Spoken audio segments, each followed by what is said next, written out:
मागच्या वर्षीच्या या व्हायरल व्हिडिओमुळे आपल्या फ्रूट सिरीजला सुरुवात झाली। आता मी तुम्हाला सांगणार आहे की खराब आंबा कसा ओळखायचा।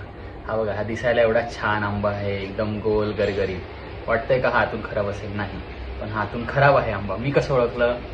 हे बघा, इथे स्पंज सारखं झालेलं आहे। सो जो आंबा दाबल्यानंतर परत त्याच्या शेपला येतो तो आंबा खराब असतो। दाबल्यानंतर आंबा आतमध्येच राहायला पाहिजे। आता मी तुम्हाला कापून दाखवतोय। हे बघा, इथून पण चांगला आहे। आता आतमधून बघा, आतमधून पण चांगला निघाला तर पोपट होईल। नाहीये चांगला, मला कापतानाच जाणवलं मला। हे बघा, आहे की नाही? पण आता हा बघा, हाच कसा, हा आंबा चांगला आंबा आहे।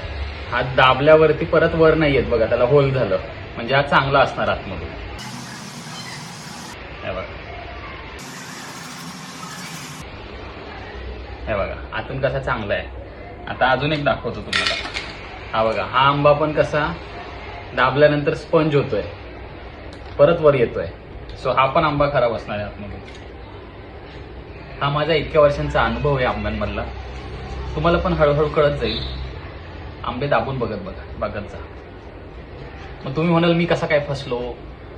ऍक्च्युली फसलो नव्हतो, आम्ही कच्ची पेटी घेतली।